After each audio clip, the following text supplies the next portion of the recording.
नमस्कार, मैं संजय सनम। आप देख रहे हैं डिजिटल फर्स्ट न्यूज़।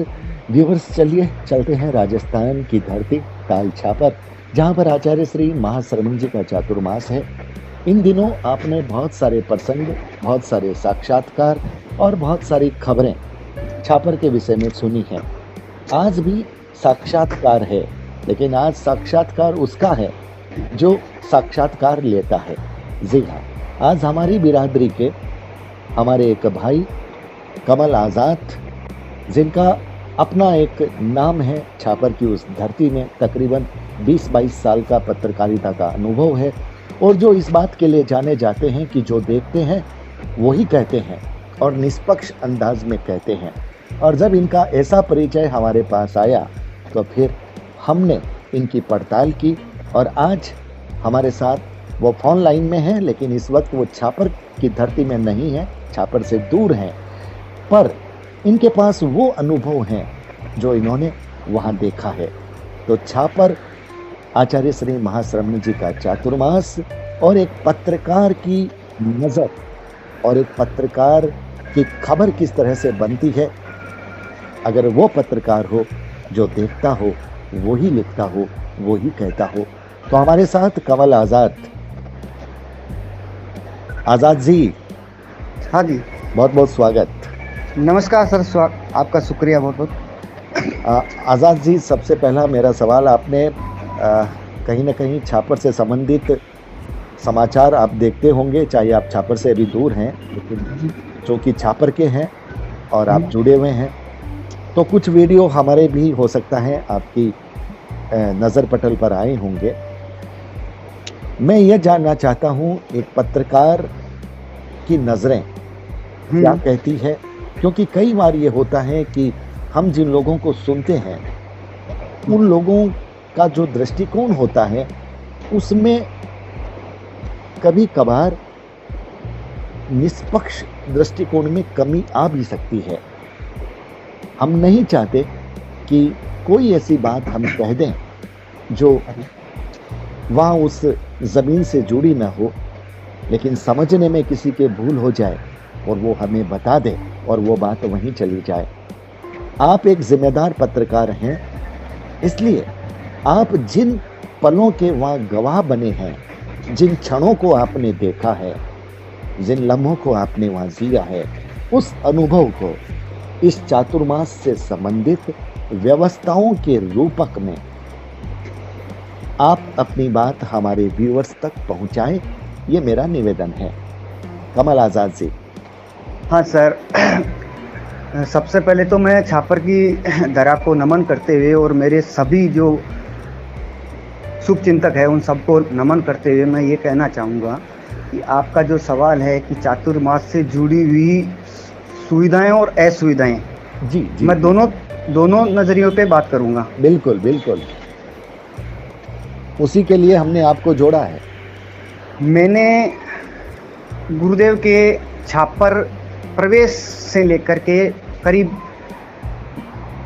20 से 25 दिन तक मैं छापर में ही रहा था। अभी संयोगवश मुझे बाहर निकलना पड़ा, लेकिन उस दौरान मेरा जो एक पत्रकारिता की नज़र से जो दृष्टिकोण होता है जी, उसमें मैंने महसूस किया कि कहीं ना कहीं बहुत बड़ी चूक हुई है, और उस चूक का जिम्मेदार अगर मैं किसी एक इंडिविजुअल व्यक्ति को अगर रख दूं तो ये भी जायज नहीं होगा। बिल्कुल बिल्कुल, आप समझ सकते हैं कि इतना बड़ा आयोजन, एक राष्ट्रीय संत, एक बड़े जैन धर्म के प्रमुख, जिनका छापर जैसे छोटे से नगर में आना और चातुर्मास करना, ये एक बहुत बड़ी गौरवशाली बात है जी।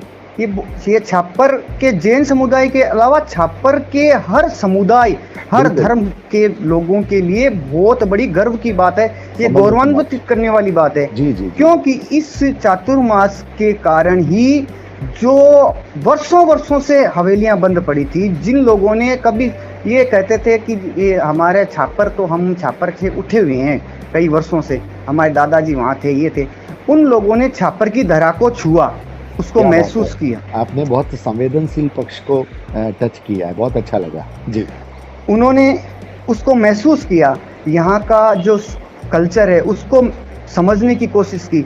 लेकिन क्योंकि आज की जो पीढ़ी है, युवा पीढ़ी है, वो शहरीकरण के दौर में इतनी लिप्त हो चुकी है कि उनको ग्रामीण परिवेश थोड़ा कम पसंद आता है। वहाँ का सिस्टम, वहाँ की व्यवस्थाएं, हालांकि जो व्यवस्थाएं व्यवस्था समिति ने जो व्यवस्थाएं प्रदान करने का जो अनुमोदन अपने प्रस्ताव में लिया था या अपने प्रोग्राम में जो जिन्होंने अपने शेड्यूल में इन्होंने शामिल किया था, बहुत शानदार उसमें वो बहुत अच्छे से उन्होंने लिया था। लेकिन कुछ हद तक आयोजन समिति की गलतियां रही।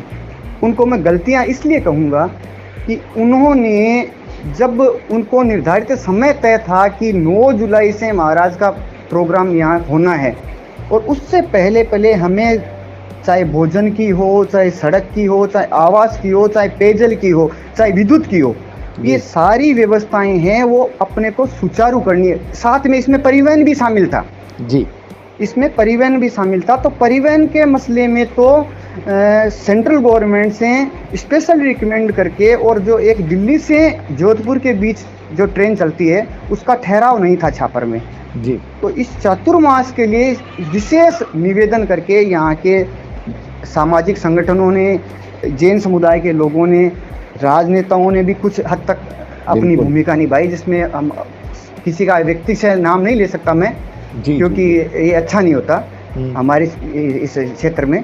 लेकिन उन्होंने ये प्रयास करके इसका ठहराव तो यहाँ करवा दिया।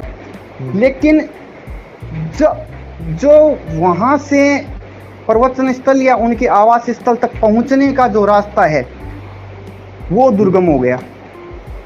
लोग वहां से वहां तक पहुंचे कैसे, स्टेशन से यहाँ तक पहुंचे कैसे? बिल्कुल हाँ, अब वो वहां से वहां तक कैसे पहुंचे, ये सबसे बड़ी एक समस्या हो गई। हाँ, तो ये जो रास्ता दुर्गम हो गया था, मैंने बताया आपको जैसा कि वहाँ रेलवे स्टेशन से प्रवचन स्थल तक पहुँचना कितना दूभर हो गया है, क्योंकि वहाँ से बस स्टॉप तक आने के लिए तो साधन मुहैया है, शुरू की जो व्यवस्था हमारे गांव की है वो चल रही है।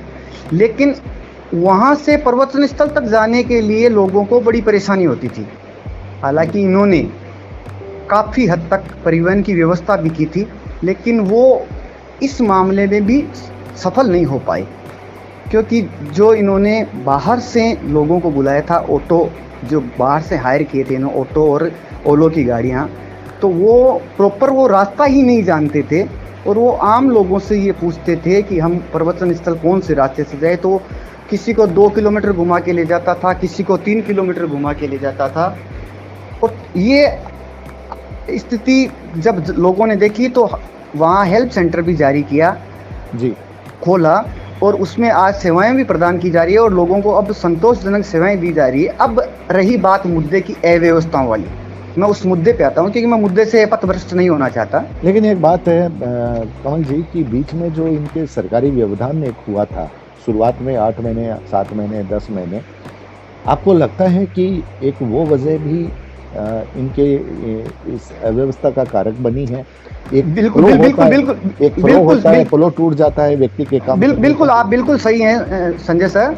मैं आपको बता दूं कि ये जो प्रशासनिक जो व्यवस्थाएं थी, इन्होंने जो इनकी जो स्वीकृतियां और कुछ अनुमोदन जो होना था, उनमें इन्होंने कुछ व्यवस्था समिति ने भी ढीलापन, लचीलापन दिखाया था, और काफ़ी हद तक इसमें स्थानीय प्रशासन की भी अहम भूमिका रही कि ये जो व्यवस्थाएं हैं वो सही ढंग से चल पाए।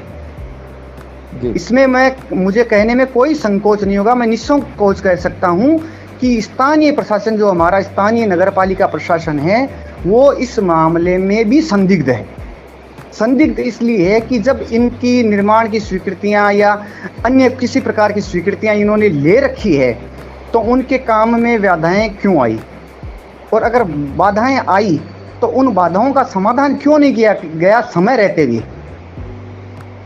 कोई भी स्थिति हो, लेकिन ये जो टाइम गया, जो समय की मार समय की मार खा गई ना। सबसे बड़ी बात यही है कि इनको जो समय, जिस समय पे इनका काम पूर्ण होना था, उस समय पे काम पूर्ण नहीं हुआ। जब महाराज श्री पधार गए तब तक वो स्थान जहाँ पे प्रवचन होना है, वो स्थान जहाँ पे जैन समुदाय के लोग मूल निवास करने वाले हैं, वो स्थान जहाँ पे उनके रहने की व्यवस्था की गई है, उन्हीं मार्गों की ये स्थिति है कि मैं शब्दों में बयान नहीं कर सकता कि जी एक अच्छे से व्यक्ति अच्छे से जूते पहन के उस रास्ते से गुजर नहीं सकता। उस रास्ते से जब इन जैन साधु साध्वियों को नंगे पांव चलते देखा तो मुझे बड़ा दुख हुआ, और मैंने इस पीड़ा को मैंने मेरी कलम से लिखा भी कि बड़ा दर्द होता है जब ऐसे महान संत और इन कंकर पत्थरों के बीच से गुजरते हैं, जबकि इनकी राहों में फूल बिछानी चाहिए थी। क्या बात आपने कही कि इनकी राहों पर फूल बिछाने चाहिए थे। तो आप इस बात से सहमत हैं कि ये जो समय की मार हुई, बिल्कुल ऐसा लगता है जैसे कम ओवर के मैच में कुछ गेंदें आपकी बेकार ही हो गई, कुछ ओवर आपके ऐसे ही चले गए, उसके बाद सीमित ओवर के मैच में कुछ ओवर ही बचे जिसमें आपको बैटिंग करनी थी।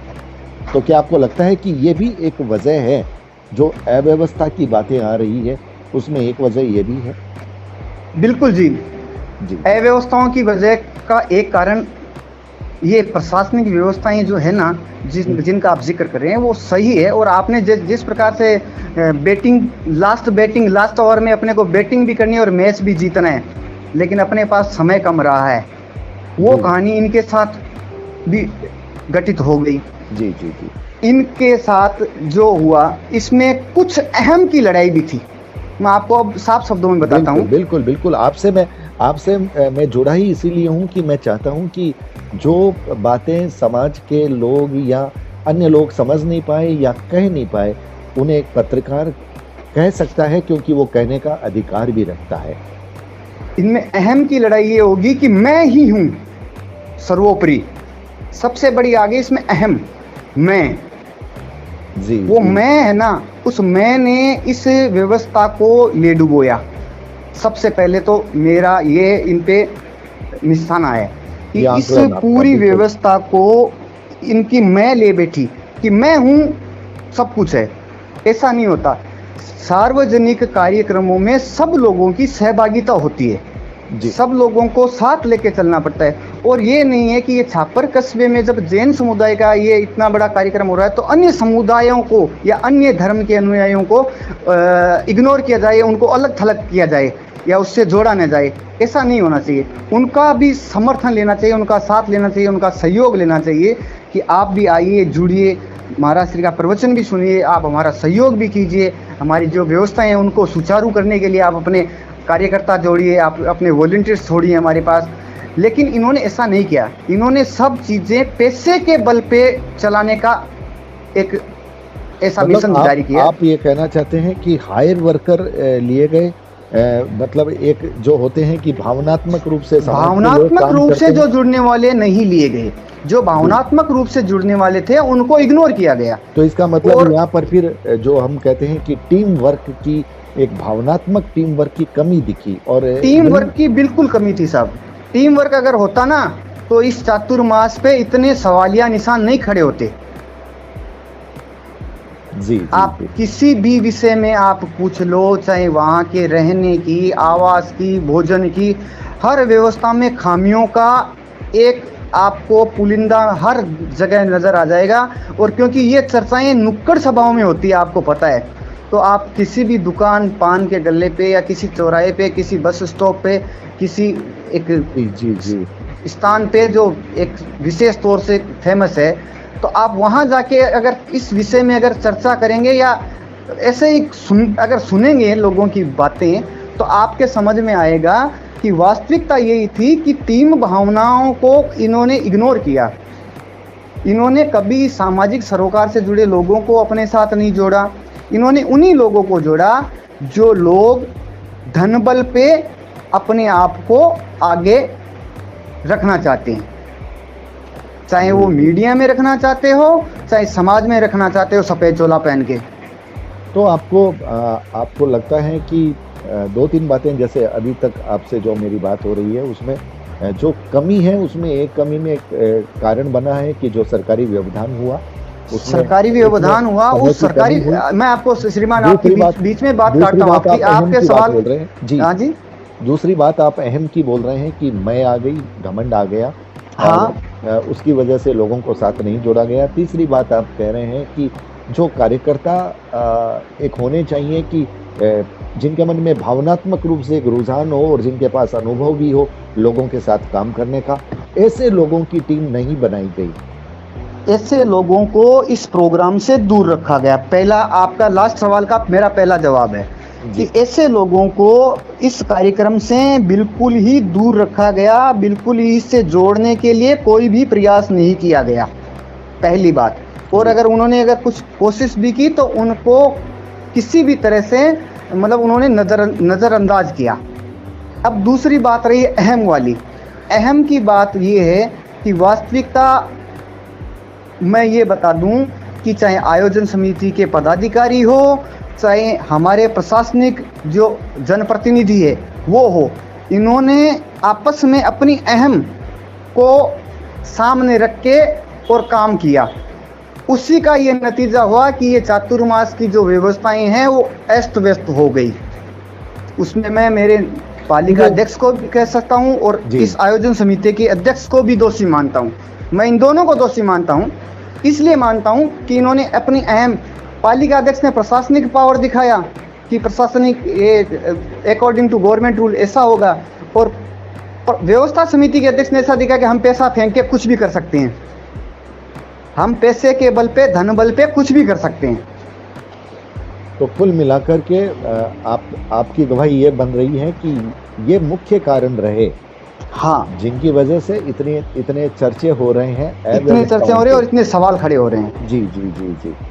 अब मुझे ये बताइए कमल जी कि हाँ सर, अभी भी वक्त बाकी है, बिल्कुल। अगर समय रहते हुए सुधार की बात अगर की अभी भी सुधार की बयार आ सकती है। इस पूरे परिप्रेक्ष्य में, पूरे वातावरण में सुधार हो सकता है जी, अगर आयोजन समिति अपने व्यवहार को थोड़ा सा बदले, अपने व्यवहार में थोड़ा सा परिवर्तन लाए। जैसे कि जैन समुदाय का तो एक ध्येय रहता है, संयम ही जीवन है। बिल्कुल। तो अगर वो संयमित जीवन की बात करते हैं, जैसे कल आचार्य श्री के एक प्रवचन में आया था कि संयम मोक्ष की तरफ ले जाता है, मोक्ष की प्राप्ति कराता है। तो अगर ये संयम बरत लें, वो आचार्य श्री के जो शब्द है कल के प्रवचन के, मैं आपको वही दोहरा रहा हूँ कि अगर ये संयम बरत ले तो ये मोक्ष की तरफ जा सकते हैं। ये वास्तविकता है, पूज्य गुरुदेव के प्रवचन से लिया हुआ मेरा शब्द है ये। मतलब कहने का मतलब है कि संयम की बात जब आप कह रहे हैं, इसका मतलब ये है कि आपका संकेत किधर है कि विनम्रता आ जाए, थोड़ा सा लोगों की बात को सुन करके काम करें। बिल्कुल, अगर लोगों को साथ लेके चले, और साथ जब लिया जाएगा जब व्यक्ति विनम्र होगा। विनम्रता सबसे बड़ी चीज है, विनम्रता से हर चीज को जीता जा सकता है।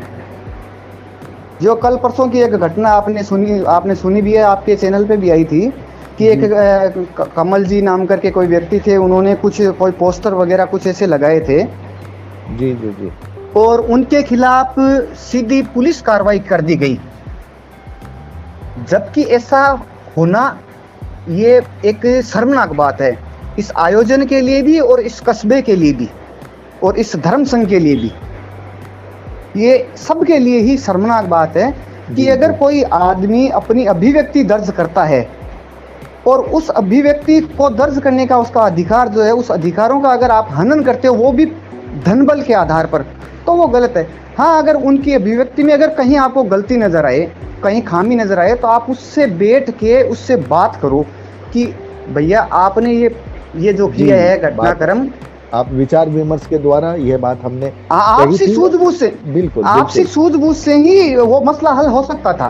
तो ये बात अपन आगे बढ़ते हुए इस मैटर को, अपनी बात को कंक्लूड करते हुए, आप ये कहना चाहते हैं कि सीमित ओवरों के मैच में अब जितनी भी गेंदें बाकी रह गई है उस पर भी मैच जीता जा सकता है।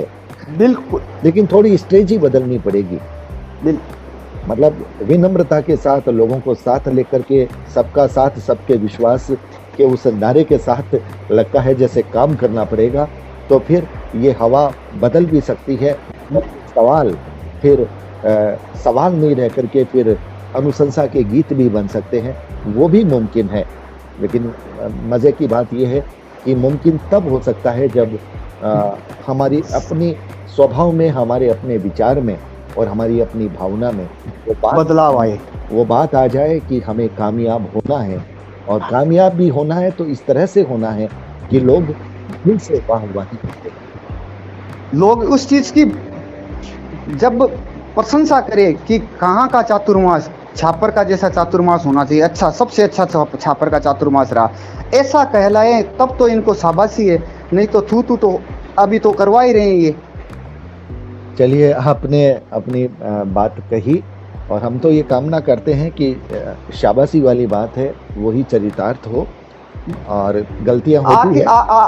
आखिरी गेंदों में मैं तो यही कहना चाहूँगा कि बल्लेबाज को गेंदबाज पे नज़र रखते हुए और अपनी पूरी फील्ड को देखते हुए कि फील्डिंग कहाँ कैसे हैं और हमें मैच जीतना है, तो उस मैच जीतने के हिसाब से अगर बल्लेबाज अगर अपनी पारी खेलता है तो इसमें कोई दो राय नहीं है कि उन आखिरी गेंदों में भी जीत हासिल की जा सकती है। और यही स्लोगन लागू होता है इस चातुर्मास व्यवस्था समिति के लिए और इस चातुर्मास के लिए कि अगर इस चातुर्मास को पूर्ण रूप से सफल अगर बनाना है और इसकी सब जगह प्रशंसा हो पूरे देश भर में, पूरी दुनिया भर में, तो आज भी अगर ये सुधार ला सके अपने व्यवहार में, अपने सिस्टम में, तो ये सफल हो सकते हैं। तो व्यूवर्स, ये थे स्वतंत्र पत्रकार छापर के श्री कमल आज़ाद, जो अपने अनुभवों को शेयर कर रहे थे हमारे साथ। कमल जी, आपने अपने अनुभव बड़े निष्पक्षता के साथ दोनों पक्ष, सकारात्मक, नकारात्मक, और वही हम सुनना चाहते थे, आपने अपनी बात कही, आप हमारे साथ जुड़े, इसके लिए बहुत बहुत आभार। व्यूवर्स, वीडियो को लाइक, शेयर, और चैनल पर अगर पहली बार आए हैं तो फिर सब्सक्राइब करना, बेल बटन को दबाना बिल्कुल मत भूलिएगा। आप हमारे डिजिटल फर्स्ट न्यूज़ को ज्वाइन भी कर सकते हैं। बहुत बहुत आभार, नमस्कार।